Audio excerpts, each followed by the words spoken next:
Hello and welcome to Firstpost Spotlight, where we bring you the stories that matter from across the world, shining a light on the biggest issues and controversies. I'm Kerry Johnston, live from the Firstpost studios. In a moment, we'll have the latest from the conflict in West Asia, but first, a look at the day's other headlines. India's Prime Minister Narendra Modi hosts his Canadian counterpart Mark Carney in New Delhi.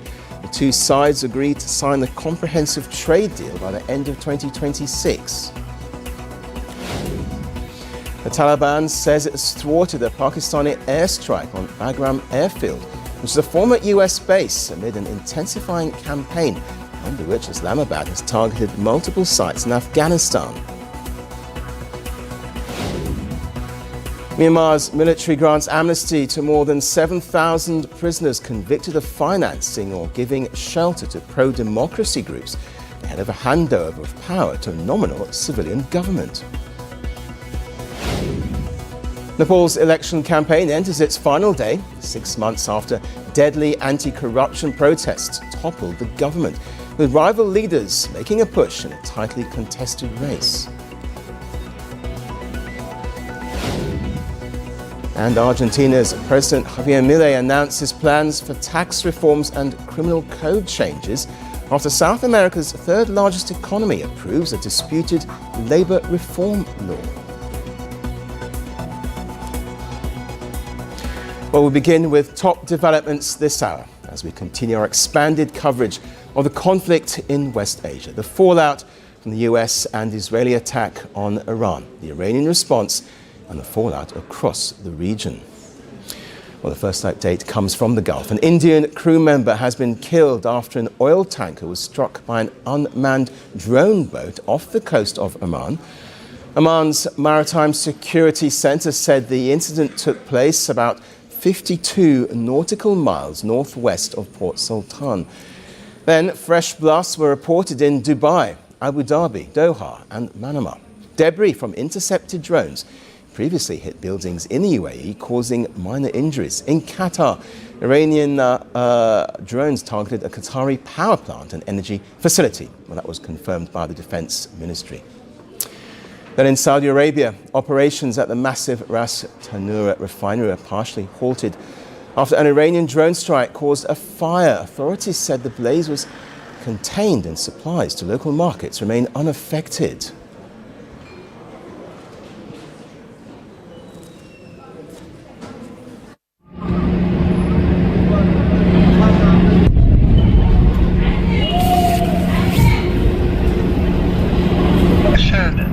قصف ايش الشاب.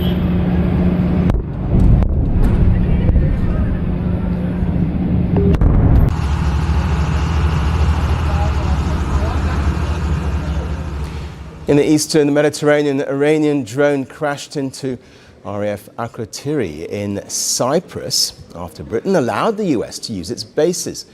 The European Union said it stands firmly behind member states and is reinforcing its Red Sea naval presence. Well, then we move to Kuwait.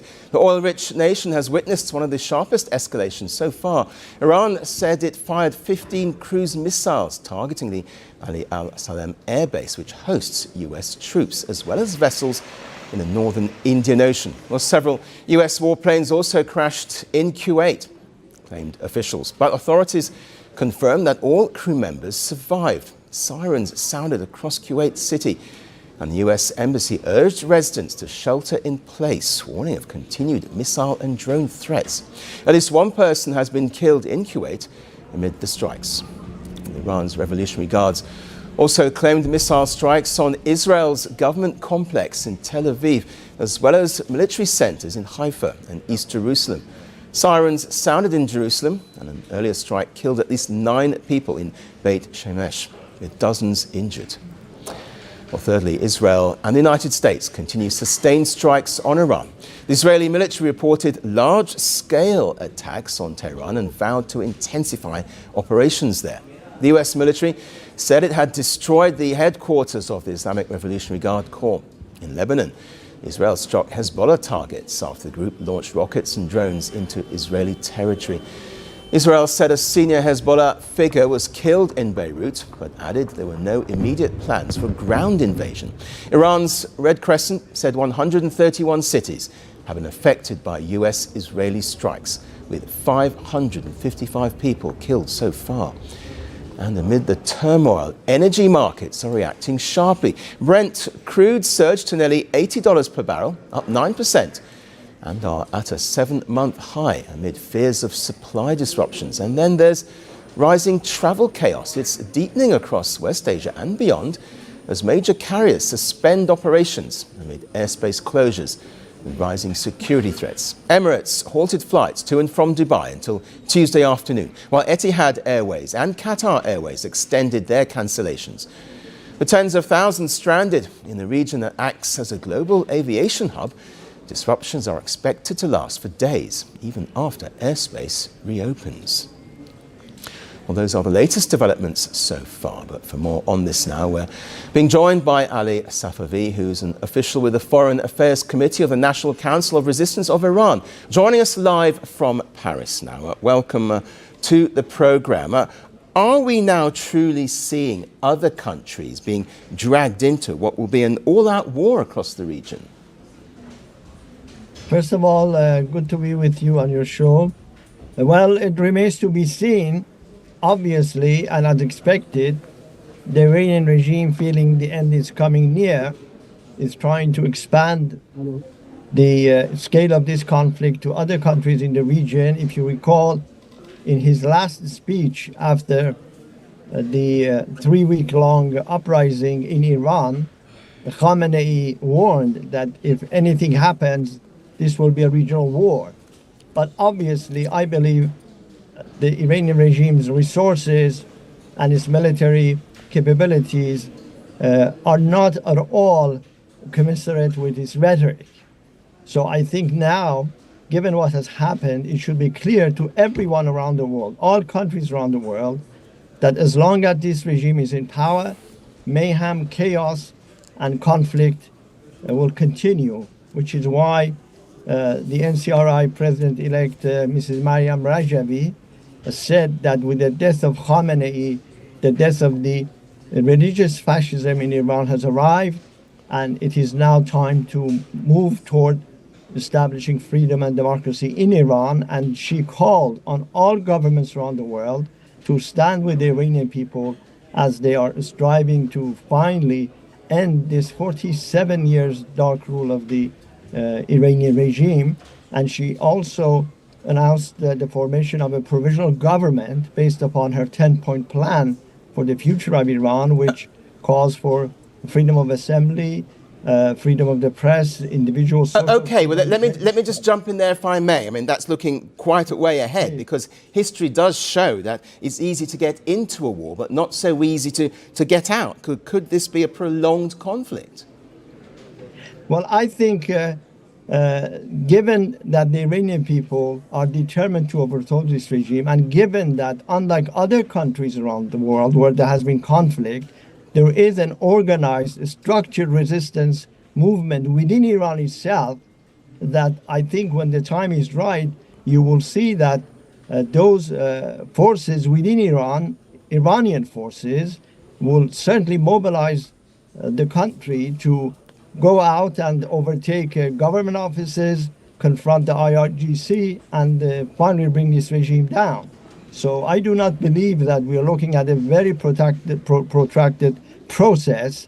And precisely for this reason, when talking about the situation in Iran, Mrs. Rajavi reiterated that there is no need for foreign intervention, and that the Iranian people are capable and willing to bring freedom to Iran and change this regime no matter what the price. Okay, but let me ask you though, despite what you say, I mean, the Iranian leadership does seem to be targeting its Gulf neighbors, who it sees as allies of the US. What's the strategy there, and are they going after softer targets, as it were? Well, this is a regime on its last leg, is grabbing at like a drowning man. They are grasping at straws. I do not believe that this will save them. If anything, it will make it clear to all the regional countries that for many years, try to engage with this regime in hope that it would moderate its behavior, in hopes that it would be friendly to them. Now they realize the real nature of this regime, and I think it is time for them also to join the call for the overthrow of this regime by the Iranian people. We have said this 20 years ago when Mrs. Rajavi was in the European Parliament. She said appeasement, engagement is not the answer to this regime. This regime does not recognize any contracts that it has made either with the Iranian people or with the rest of the world. Let me ask you this, though, and of course, all lives lost in any kind of war are a tragedy, but does the American public and Donald Trump have the stomach for any kind of prolonged war if there are going to be US casualties? Well, to be honest, I cannot speak for President Trump, but as you say very correctly, I think the loss of life is very, very tragic. In fact, Mrs. Rajavi warned yesterday in her statement that all parties involved in this conflict must be conscious of civilian casualties and that Iran's infrastructure must not be targeted. And in fact, he called on Iranian people to show solidarity and to rush to the aid of those who've been affected. And I think that the world must not stand silent vis-a-vis the actions of this regime. This regime has really unmasked its evil nature, that regardless of how you treat it, this is how it treats you.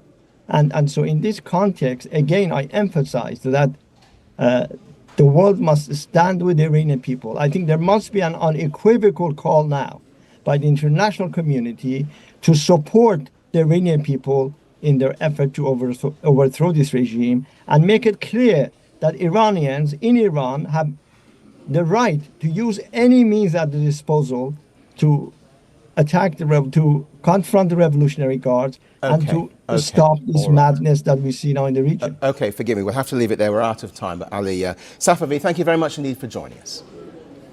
Thank you very much for the opportunity.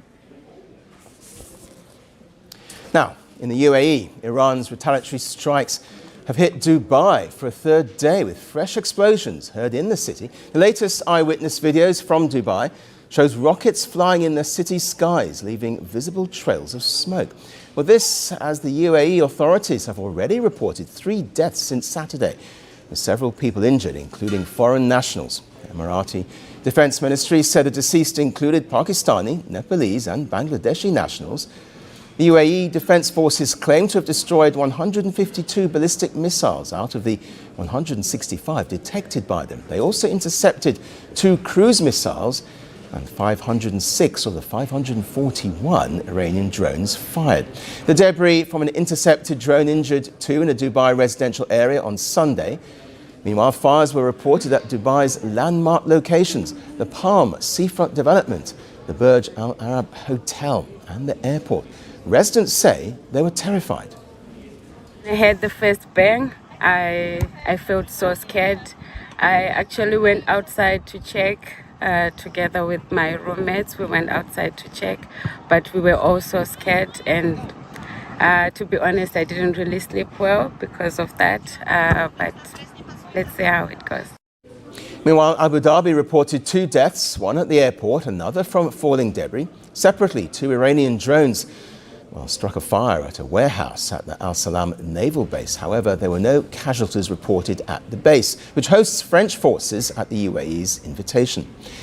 And amid the rising hostilities, the UAE has summoned the Iranian ambassador and handed him a protest note against Iran's strikes on the country. The UAE has also announced the closure of its embassy in Tehran, recalling its ambassador. The move marks the strongest condemnation by a Gulf state since Tehran's retaliation. The UAE fully opened its embassy in Iran in 2022 after re-establishing ties with the country. Condemning the attacks, the Emirati government said the Iranian strikes had targeted civilian sites, including residential areas, airports, ports and service facilities. The Emirati Foreign Ministry added that the Iranian escalation has endangered innocent civilians.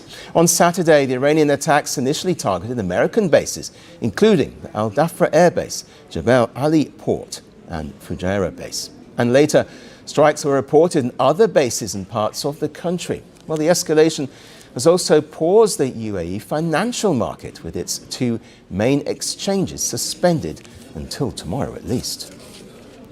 What started as Iranian retaliation targeting American bases in the Gulf has now turned into a wider attack, hitting civilian structures and claiming innocent lives. So will the UAE stick to diplomacy or respond with its own firepower?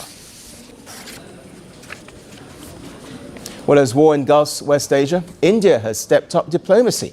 Earlier today, Prime Minister Narendra Modi addressed the escalating crisis while standing alongside visiting Canadian Prime Minister Mark Carney. Signalling India's preference for de-escalation, the Prime Minister outlined New Delhi's position on the ongoing conflict.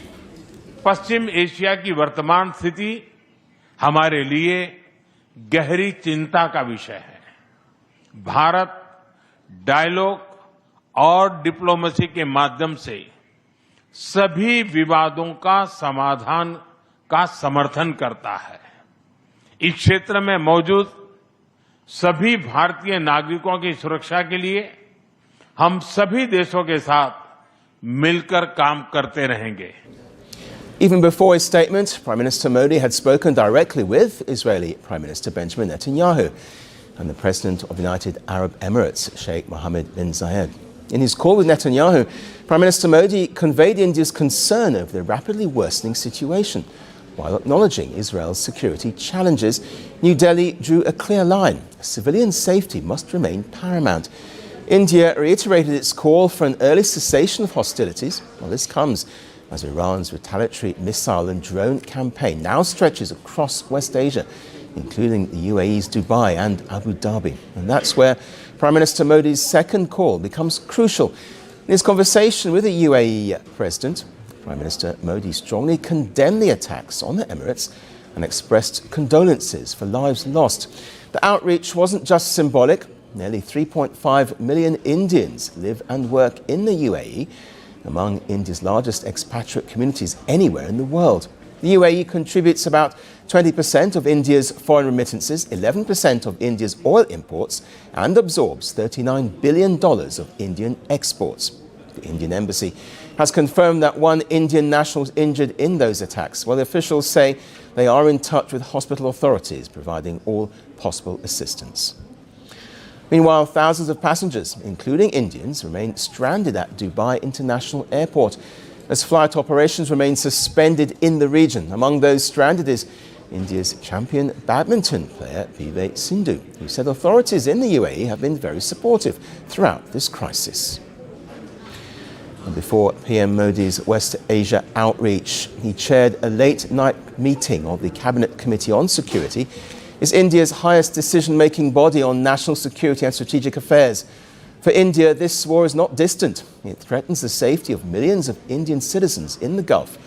As missiles fly across West Asia, New Delhi is leaning on diplomacy, urging restraint and protecting its people.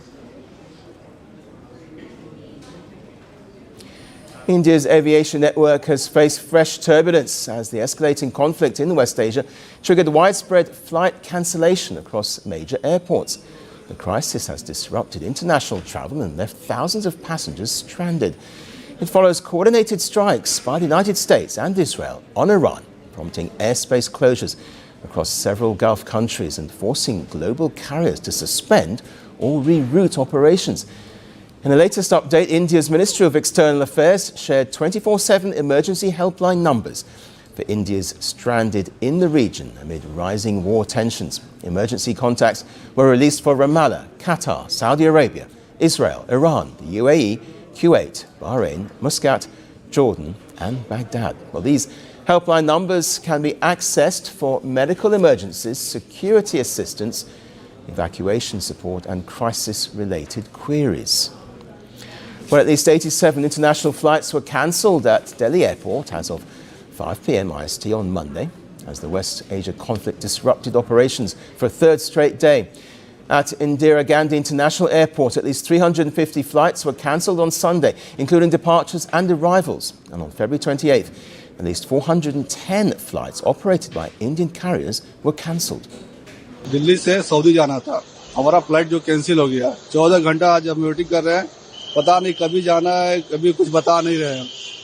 अब देखिए कभी होता है, बहुत मुश्किल, बहुत परेशानी हो रही है. In a post on X, Delhi International Airport warned passengers that westbound international flights may face delays or schedule changes due to the evolving situation. The Directorate General of Civil Aviation is coordinating with airlines and relevant agencies, while a passenger assistance control room is monitoring the response as passengers continue to face disruption. अभी मस्कत जाने वाली air India express जो है वो 10 बजे जानी थी, वो कैंसिल हुई है. और मुंबई से भी जैसे मैं ट्रैवल का काम करता हूँ, मेरा कंटिन्यू, तो एयर इंडिया जो है वो मुंबई से थी, उसमें हमारे पैसेंजर जा रहे थे तकरीबन 32, वो कैंसिल हो गई है. और 28 तारीख को भी कैंसिल हुई. The ripple effect was also felt at Mumbai's Chhatrapati Shivaji Maharaj International Airport, where 120 flights were cancelled. Meanwhile, Amritsar's Sri Guru Ramdas Ji International Airport reported 10 cancellations due to airspace restrictions in West Asia. Goa and Chennai airports also announced the cancellation of several flights. Qatar Airways cancelled 2 flights between Doha and Amritsar and suspended flights until March the 2nd, with further updates expected.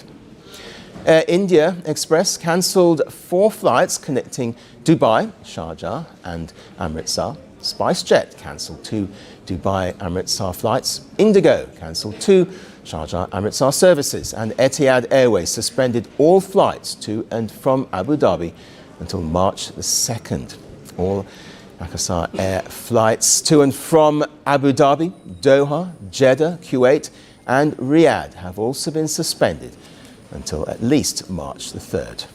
Airport authorities said the cancellations were due to the ongoing airspace restrictions. Several key westbound routes from India have been impacted, especially services to major European hubs including London, Zurich, Frankfurt, Copenhagen, Milan and Vienna, as airlines avoid affected airspace. Authorities have urged passengers to remain in contact with their respective airlines for rebooking, refunds and updated schedules. Well, amid tensions in West Asia, Indian aviation continues to navigate one of its most challenging operational disruptions in recent years, as thousands of travel plans are left hanging in the balance. That's all on the show for now, but we'll keep you updated on the situation in West Asia. Thanks for watching. Bye-bye. From breaking news to the day's biggest controversies, shedding light on the world's top headlines, detailed analysis on the stories that matter the most to you. Catch it all on Spotlight at 6 p.m. India time and 12:30 GMT, only on Firstpost.